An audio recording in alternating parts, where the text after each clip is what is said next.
everyone, I'm Michael, and today I want to talk about wisdom and can universal truths lead to better software?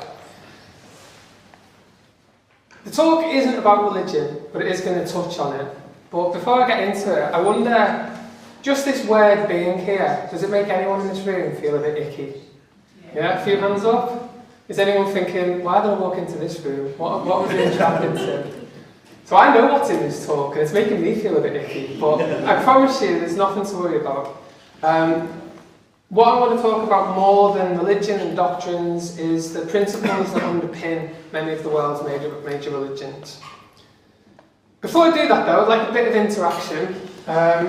If people can follow the QR code or battle with the URL, I just want to do a quick poll to see what people feel about this question. Do you think practitioners adhering to spiritual principles may lead to better software? Now I know at this point I've given you no information to answer this question other than what you feel.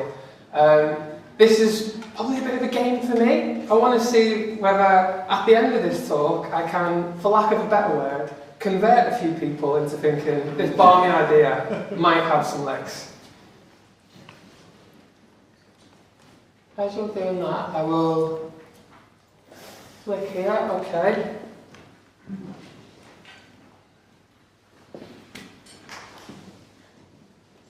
Right, I can't get the results up there, but it's okay, I've got them on my phone. So far, yes, 33%, dropping to 32 as I said that, back up to 33, no, 21, unsure, 47. Right, I'm going to take a screenshot of that and I'm going to revisit it at the end and see whether this talk has any effect whatsoever on those numbers. But, first of all, I'd just like to introduce myself. So, I am a product manager working with the BBC on the BBC iPlayer. I am the co-host of a podcast called Product Confidential, which talks about the realities of being a product manager.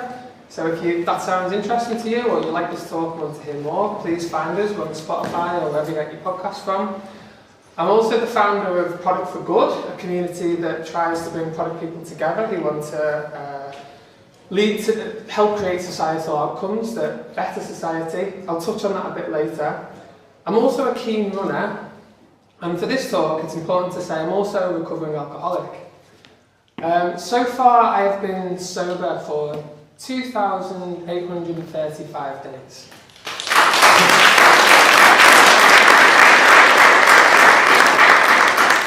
I wasn't expecting a clap there, that's really kind. I was going to say, but who's counting, but you stole my punchline. That's really nice. This is a little snapshot of my life in sobriety. I've married my partner in crime, Sabina. We've had two beautiful children, Maeve, the eldest, Hope, the youngest.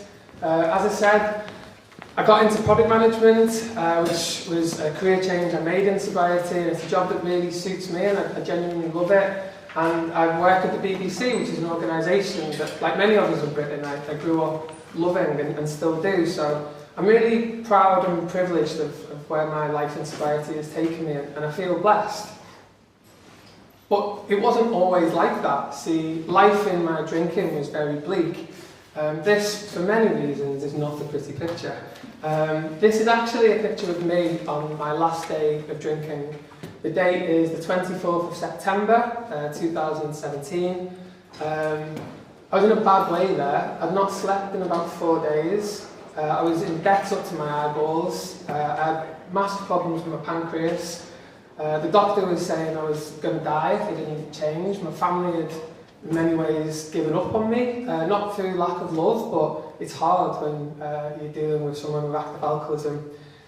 I wasn't in a good way, let's put it that way. But after years of unsuccessfully trying to stop drinking, I stumbled being the opposite word, into an AA meeting. I don't know what people's views are on AA or what exposure people have had to it. By the fact it's like anonymous, probably not a lot, I don't know. But I was expecting it to be full of derelicts, and I thought it was going to be an awful place, and I couldn't believe my life had come to this.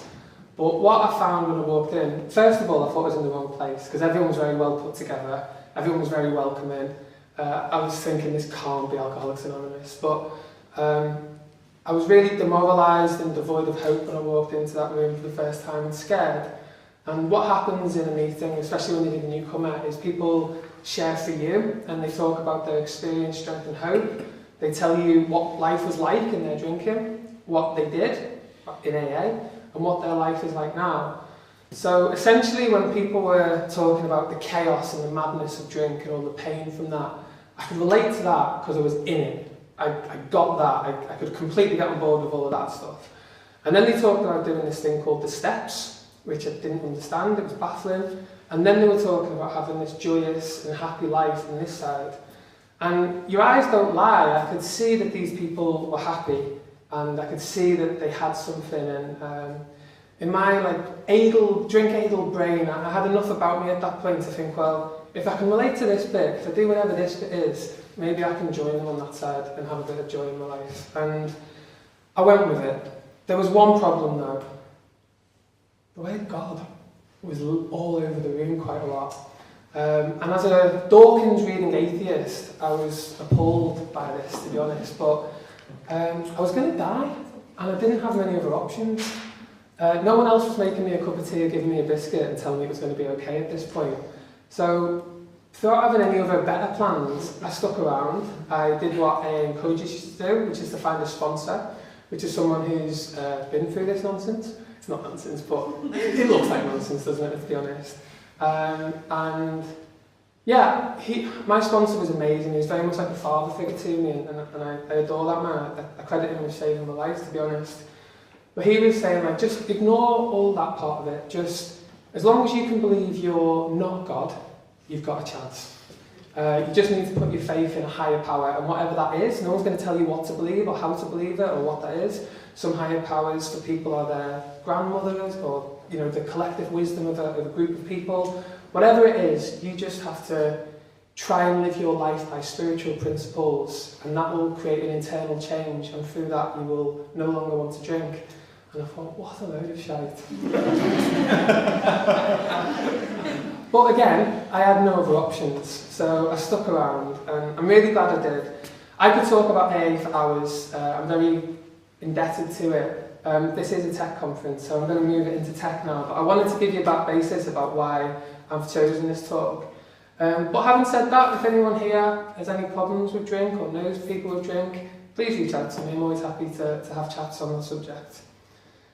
Oh, one thing I meant to just touch on here. So the very last step, step 12, I'd like to bring your attention to that. It reads, having had a spiritual awakening as a result of these steps, we try to carry this message to alcoholics and to practice these principles in all our affairs.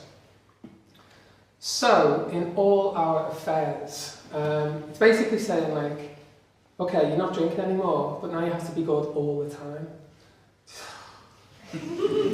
Nightmare, isn't it? I can't believe this is me stood here saying this, but I am now a person with a belief in spirituality, because against my own better judgment, it has saved my life. So having been proven to me, again, against my better judgment, that there was something in this spirituality mumbo jumbo, I started thinking, well, if it could save me from an alcoholic death that was coming for me, if I did practice it in other areas of my life, could it improve those? And obviously we spend most of our time in work, so I started wondering about whether if you applied some spiritual principles in different avenues of your life, will that lead to better results? Now I just want to pause here and talk about what I mean when I say spiritual principles. As I've stated, this talk isn't about religion, but it's going to touch on it. I'm not talking about the doctrines that religions encourage you to believe, you know, creation stories or Adam and Eve or whatever the individual things that religions encourage you to believe. But I'm talking about what some people call the noble truths, the universal truths, golden rules, the moral codes that underpin most of them is what I'm going to talk about here. I also want to emphasise that this talk, I don't want it to seem like a sort of virtue signaling or like hashtag be kind. It's not like I've got a problem with kindness, like it's fine, carry on if you're kind, that's great.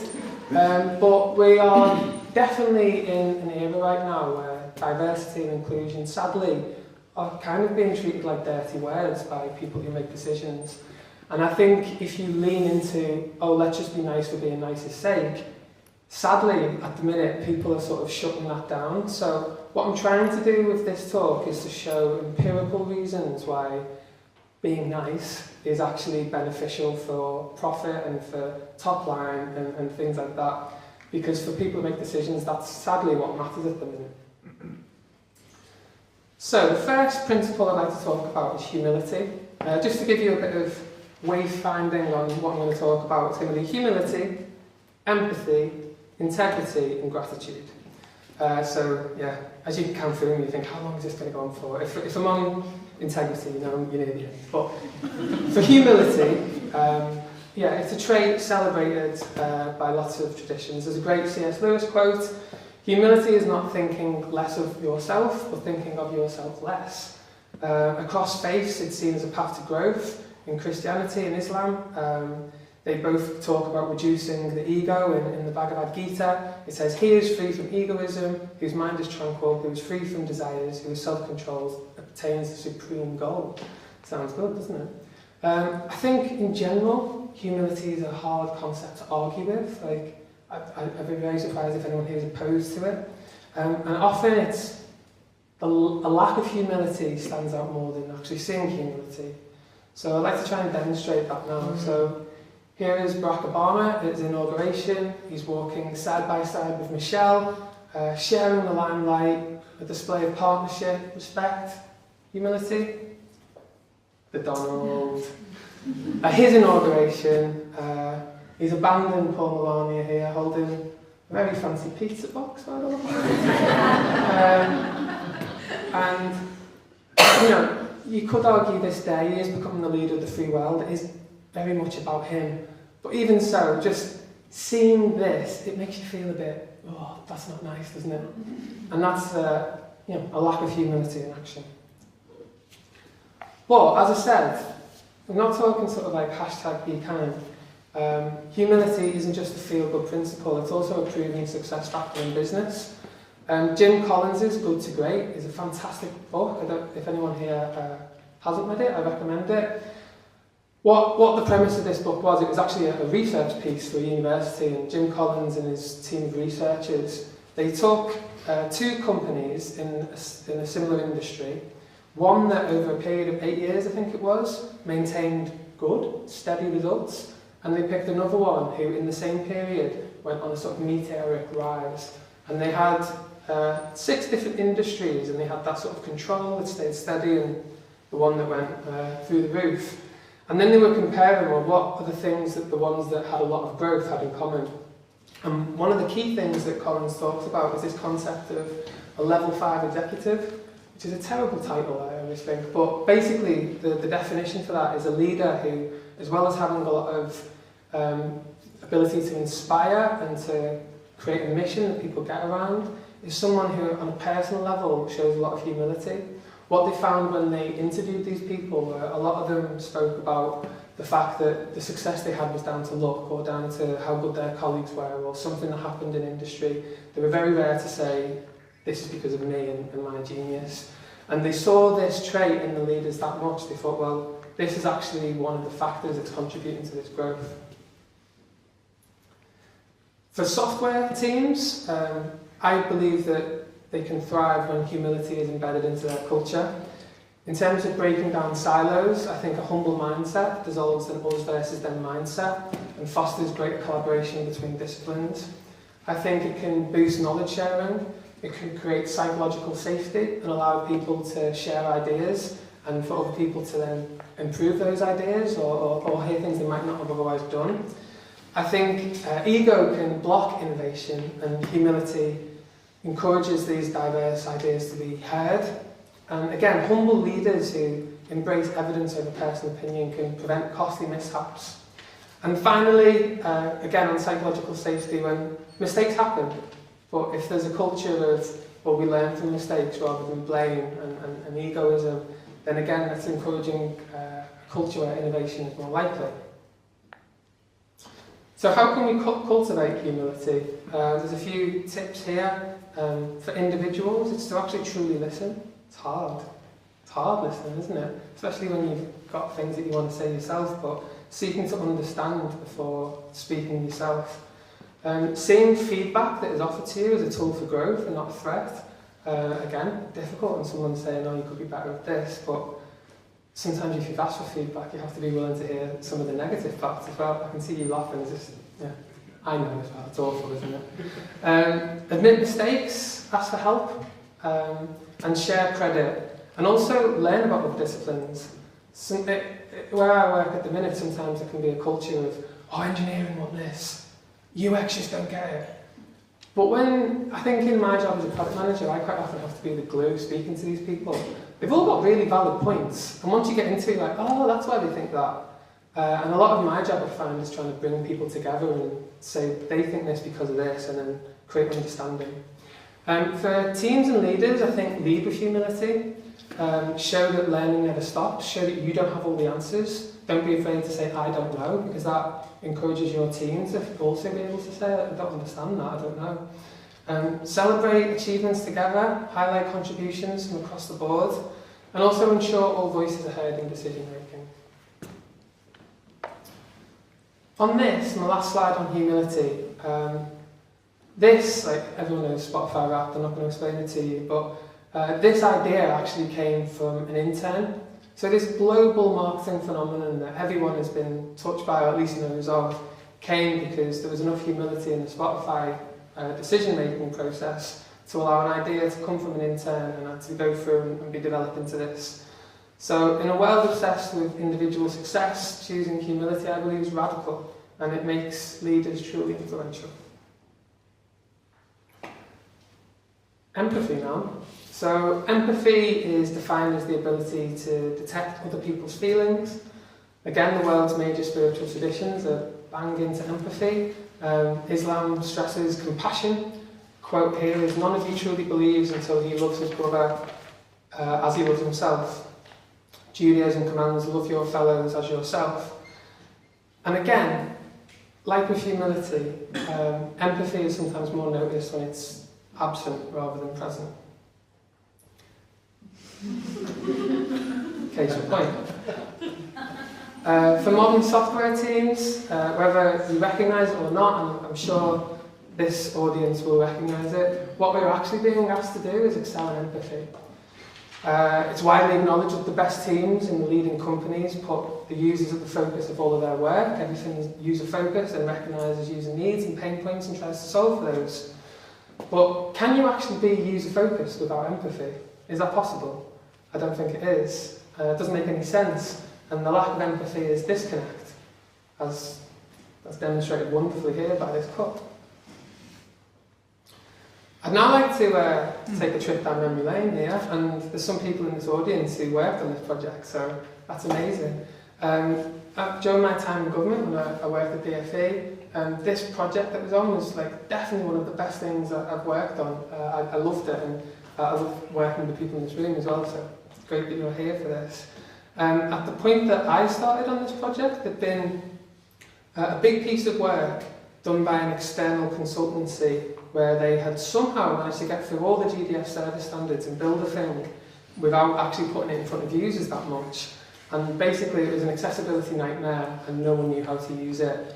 And it never saw the light of day. And a new team, the one with the people in this room and myself were involved in, was sort of brought in to sort of start again from scratch. The result of that was the product failed because they hadn't tried to understand the users. And I'm not saying that to slag that other company off. I'm sure that wasn't their intention. No one goes in and thinks we want to build something crap that no one likes. But I think whatever had happened, they hadn't actually spoken or truly understood what users were trying to get from this. And I think the team that we were in really wanted to go the other way and put users very much at the heart of it. And we embedded, we were really fortunate in the sense that our users were DFE staff, So we had access to them in the building quite a lot, and we really brought them into our process. We made them champions. We had them on our Slack. We had them part of like a fortnightly call that we were like running ideas by them. They're very much part of it. And as a result, we got it, not because we got it, but because they were in the room with us. We also appreciated that there was two sides to this. There was the DFE staff who were dealing with the application, but there was also the other side, the school who was making the application. Because of COVID, not a lot of research had been done on that side. So we campaigned to get research done with schools, and we were told initially no, but we kept on pressing for it. And the stuff that we learned when we got the schools involved just really transformed the idea that we had, because we realised a lot of the thoughts that we had from the purely DFE side didn't fly in terms of what the schools needed. And as a result, we came up with a much better product. This piece of work has gone live and is a big success today. And I caught up with someone from DFE a couple of weeks ago, and they were saying that the Labour government came in and they were doing another project, and they basically just picked up the code from this piece of work and used it there, and they had a project up and running in 8 weeks, and they got a load of applause. So that was really, really great. But the reason I talk about this is because during that period I really learned that to be successful you need users very much at the heart of what you're doing and to get closer. So on empathy, again, it's not just a thing that I think people should do because it's a nice thing to do. I think it creates results for users, it improves the user experience, creates higher satisfaction and retention levels if they like the product. For team members, it's just a lot more fun doing it that way and knowing that you're building something that people are going to like rather than something that doesn't even see the light of day, like that first iteration of the product I talked about. And for the business, you're creating software that aligns with requirements and creating opportunities for innovation. I also, I quite like Microsoft. I know that's quite not a popular opinion in tech, but I think they do a lot of great work with accessibility, and I really like Satya Nadella. When he took over at Microsoft, he really doubled down on the importance of empathy. In interviews I've heard him give, his son has a disability, and he said watching his son try to contend with his disability led him to realise how fortunate he had been. And then when he realised that he was in charge of this tech company that could create technology that could help his son and help other people with disabilities, he really leaned into bringing people in and seeing how the technology that Microsoft had at their disposal could help people. There's been a host of successes such as Seeing AI, immersive readers, eye control software. But again, talking about bottom lines, the result of Nadella's stewardship has seen a 7-fold increase in Microsoft's market share. So again, putting empathy in at the centre of what they're trying to do has led to more innovation and has led to growth too. I'd now like to talk about integrity. What we've got there, do to others as others will do to you. The last will be first, the first will be last. Yeah, again, the major religions into this. Buddhism often talks about a sort of ripple effect and reminds us that we don't exist in isolation, and every ecosystem we're in, by our actions we affect that, sometimes negatively, sometimes positively. And when I'm talking about integrity here, I'm talking about not just having good intentions, because that's great if you have good intentions, but it's about taking responsibility for what happens to our work when we're no longer in control of it and it leaves our hands. We have to ask ourselves, what are the ripple effects of the products that we're creating? What harm might they cause, either directly or indirectly? And ignoring these consequences won't make them go away. If we don't build with integrity, someone else will pay the price. If you think of the Horizon scandal, again, I'm not trying to paint the team that was involved in that as baddies. Like, I don't believe for 1 second that team went in and thought, let's get the sub-postmasters. But unfortunately, the result of their work was that people went to prison. So I just wanted to take a look at a few areas where the impact of our choices can reshape lives for better or for worse. With the growth of AI and the explosion of it, we're seeing a lot more automation. There's a big chance that whilst this will increase efficiency, are we replacing people's livelihoods with AI? In terms of the environment, again, as the move towards AI, the amount of energy that we're using, every product uses resources, and are we building technology that sustains or technology that exhausts? Fraud, bad actors can cause a lot of harm if we don't think ahead and put the right security in place. Just see what's happened with some of the major retailers over the past couple of months. Erosion of community, I'm really interested in this one. Like, as we go into more hyper-personalised products, like if you think of TikTok, and the algorithm is that good that it really knows you and people get addicted to it. But I think there's something in the fact that as we go more into these worlds that are perfectly built around us, like, does that take away from the sense of community? Like, what do we do as a collective anymore? What do we all see at once? And is it okay that that doesn't happen? Or is that just leading a world where you're just locked in a relationship with your phone and having your beliefs confirmed? I'm not so sure it's a good thing. Digital exclusion, again, is your product making it so that people have to have access to an internet or a smartphone to access it? In government, you can see obvious reasons why that's not acceptable. And privacy violation as well. Again, I just want to make the point that ignoring these consequences doesn't make them go away. But if you try and think about them as much as you can up front, there is the ability to mitigate for these things. And I said I want to talk about Product for Good. This is a community that I set up about a year ago now, very much thinking about this issue.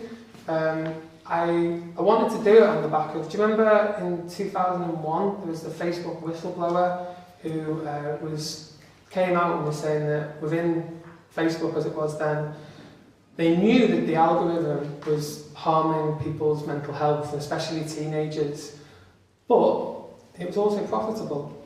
And they, at that point, made the decision to keep the algorithm as it was because it was bringing in eyeballs, it was bringing in ad shares, and the stakeholders were happy. And it's unfortunate that it's having a negative effect on mental health. Now, that's obviously just bad. There's, you can't really defend that unless you're really into capitalism over mental health. Fair play if that's you. But again, that's like a really extreme example where it's just bad. What about other things? What about where if you are, as I said before, in iPlayer at the minute, one of the key things that we're trying to do is create a lot of personalisation, so your homepage is for you. But is that right for a public sector broadcaster? Should we get the news, even if you don't like the news? Like, should you have to eat your greens and see what's going on in the world, as opposed to just having whatever drama it is you prefer to watch? Again, there's no right or wrong answer, I suppose, but I think hyper-personalisation isn't a great thing. So anyway, what this community is set up to do is try to bring people together. We've got 70 people in the community so far, and we've looked at what are the issues that our products, the unintended consequences, and the other ones that I mentioned before. And what we're trying to do over the next 12 months is bring in experts to help us create a set of mitigations that teams can do at the start of any project and think about, well, what is the worst thing that could happen here, and what steps can we take before we start building to at least mitigate for that.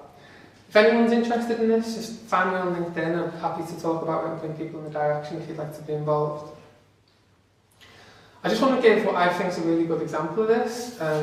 You don't see many people giving Amazon credit here, but I think this is really wonderful. Amazon realised that they were going to do more automation, it was going to lead to lots of people in their factories being replaced by robotics. But they didn't just cut roles, it decided to invest in its people. This Upskilling 2025 initiative started in 2019, and it's been regarded by staff, by the industry, by Amazon itself as a huge success. Why does it matter? Well, for the people, there were huge results. I was actually, when I was researching this, I found an interview with someone who was in the warehouse. Who said that their wage is now 80% higher than it was before starting this program, and there's countless success stories like that. Obviously, Amazon get a lot wrong, but I think here they've actually tried to help people, and I think that's to be commended. And I think this is just a bit of an example about some of the things that we'd like to try and encourage within Product for Good. To actually be thinking that if you're going to do things that cause harm, can you offset it or do things in a different way? So I just thought that was a really good example. I just want to talk about some of the benefits of integrity here. So if we build with integrity, we build towards fairness for everybody. I don't have to tell this audience, this conference, that accessibility matters. If your product doesn't work for everyone, then it's not good enough. Digital exclusion is real, designed for inclusion, not just for convenience. And bias in systems widens the gap. And personalisation must be fair as well. I also just want to end the integrity section on this. Like, again, I think the key thing here is like integrity can't be passive. It's got to be active. It's inconvenient to do this, and especially you're going to have people thinking, well, what about the product that you want to build? And you're going to put a bit of grit in the process. But if you get this right at the start, and I don't know how many product managers there are here, but one of the reasons why I wanted to set up Product for Good is because I think as a product person, you have agency in your role to actually say, like, no, this is the right thing to prioritise and make the case for it and try and use the influence to show that, because, well, if you don't, who will? And yeah, it's not just about being able to build what's possible, it's about building what's right. And that takes thought. Gratitude. This is the last of the principles that I'm going to go through now. And I've got 5 minutes. Cool. I think that should be okay. So yeah, this section's less about business and it's more like a personal one really. In AA, what I've been taught time and time again from people who relapse, quite often people who do relapse, it's said that the first thing that they lose is gratitude for the life that they have. And I can really identify with that because in September it'll be 8 years since my last drink, and to be completely honest, it feels like a different life that happened to someone else. Like I just don't really relate to that anymore. So sometimes all these blessings that I've got, like 2 beautiful children, like a relationship, a job that I love, I'm doing a master's at the minute as well, sometimes I feel really sorry for myself. I'm just busy and tired, but if I can, one of the reasons why I still go to AA is because if I go and a newcomer's there and they're battered, they're in a really bad place, and they're talking about what a mess their life's in, it takes me back to where I was 8 years ago, and then I realise that, like, fuck me, I don't have problems. Like, my problems are opportunities and blessings that I've been given, and it gives me that little reminder, to be honest. And it can be the same in work, can't it? Like, on certain days, like dealing with stakeholders, or dealing with the backlog, or that engineer who's a divvy, like, whatever it is, it can be, are you that engineer? Like, you know, it can just be pain, can't it? This is AI representing a product manager feeling burnt out. I really enjoyed it. I thought I'd share. But again, I feel in the industry that we're in, to be completely honest, like, I feel like we are breathing rarefied air. I think we're really fortunate. As a general rule of thumb, compared to other industries, we're well recompensed. We tend to work in like really nice environments that look a bit like that. Like, you can forget, like, that's a cool thing to have. There's lots of employee perks because people tend to want our skills. There's a lot that we can remind ourselves that actually we're quite fortunate in the position that we're in. But also, like, this, as a rule, this is what we're paid to do. We're paid to solve problems for other people and to make other people's lives better. What an incredible reason to go to work. And not everyone has that why, if you want. And I find in my moments when that engineer is pissing me off too much, if I remind myself of this, sometimes it makes it a little bit more palatable. Sometimes. I won't read all of this, but this is something AA hands out to absolutely baffled newcomers. It's called the Just for Today card. I was encouraged to try and cultivate it into my life. I'll read a little bit of it. Just for today, I will try to live through this day and not solve my whole life problems at once. I can do something for 12 hours that would appall me if I had to keep it up for a lifetime. Just for today, I'll be happy. Most folks are as happy as they make their minds up to be. Just for today, I will adjust myself to what is and not try to adjust everything to my own desires. I will take my luck as it comes and fit myself to it. Just for today, I will strengthen my mind. I will study, I will learn something useful. I will not be a mental loafer. I will read something that requires effort, thought and concentration. I won't carry on, but there's times when if I'm feeling bad, I read the Justice Day card. I think, what an order. But it helps me anyway. Right, over to you guys, Slido time. I think I need to hang fire. Okay, we're good.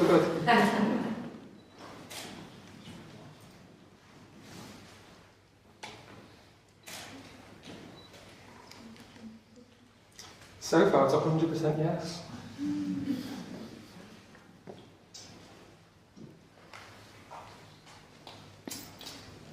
Oh wow, people actually voting. Okay, so I thought it was just like one person who voted yes, and that's why it was 100. But there's actually been 41 votes, and the answer is 86. So I'll be handing out Bibles as you leave. That's really nice. Okay, I've got just one more slide, I think. This is a bit of an AA in-joke. Whenever someone's doing a share in AA, if you hear someone share and say, and I'll end on this, that means they're going to go on for at least another 20 minutes. but I am gonna actually end on this. At the end of every AA meeting, we hold hands, which is, again, if you're new, wild, and say this, which is called the Serenity Prayer, which is, God, grant me the serenity to accept the things I cannot change, the courage to change the things I can, and the wisdom to know the difference. And I try and apply that in my life sometimes when things are hard, just break it down to that. And the last thing here, again, let me pause this. If we go back to Slido, I'm going to encourage people to, and this is just for you really, to try and think of a little pledge for yourself. I want you to try and identify one thing in your working life at the minute that is really annoying you, but you can't change it, so you just got to accept it as it is. And I'd also like you to identify one thing that you believe you can change and make a positive difference.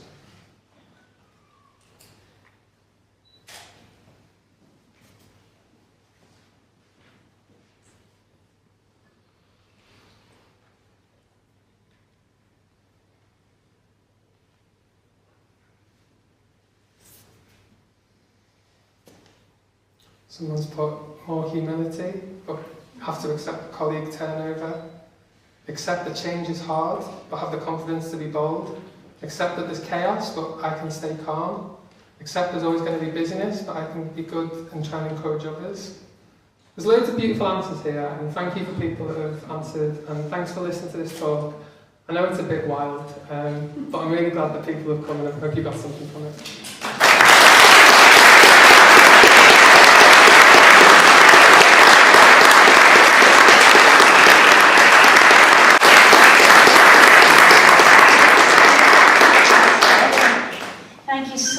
Everyone, amazing talk, and I feel like your honesty, especially at the beginning with your struggles, really struck home for me, and I think a lot of other people in the room were really feeling it. And really, can I get another round of applause just for the honesty?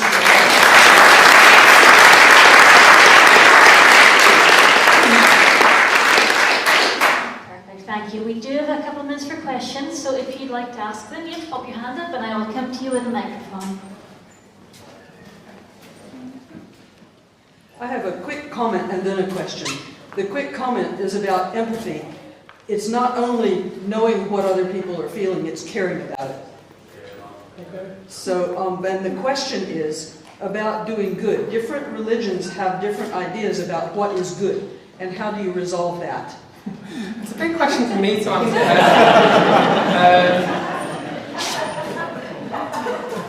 I'm going to pass, you know. Follow your heart. Hi, Michael. That was amazing. So this is for anyone who may work with me or has worked with me. It's not a reflection on my current organisation. I just want to get that in there. It's a reflection on a previous organisation that I've worked for. I was interested in what you were saying about humility and about, you know, the individual and the team and the leader. And I guess I just wanted to ask, like, what is your advice for, let's say if you're just like a person, you know, just a girl, don't have to be a girl, who is in a culture where the individual is prioritised and celebrated, and so it's sort of reinforced at a senior level that there is very little humility. And I guess as someone trying to foster that within a team? I would appreciate this big question, but yeah. Thank you. I go back to the Serenity Prayer again, like I do this quite a lot in my life. It's like a little framework that I use. So in that situation, I'd be thinking, well, what are the things I can't change here? What do I have to accept is the situation? And that sounds like it's the culture of the organisation. And I believe that being a single person trying to change an organisation's culture is just going to lead to mental breakdown. So one option is to either accept that's how it is and get on with it. Another option is to think, this is shit, and leave. Or another one is, as I said, like, what can you change? You can change your reaction to it, and that might be actually calling out, I don't like this. And that might result in your career not going where you want in that organisation, but is that a bad thing if that's the culture there? But then also by sort of maybe trying to find allies who feel the same way and see if you can bring other people in along with you to not just be one person sort of fighting a big machine.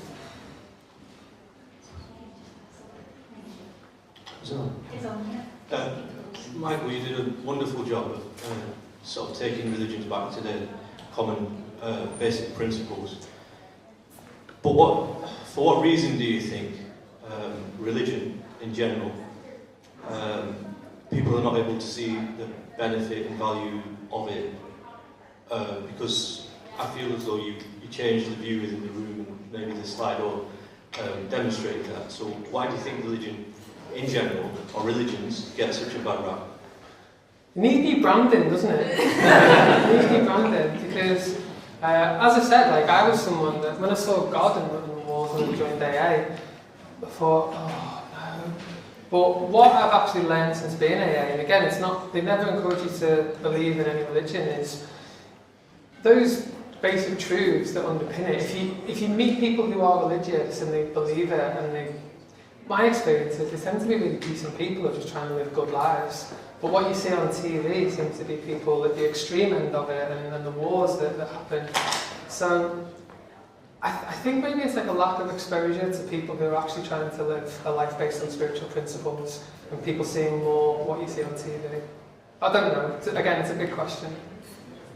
Thank you all so much.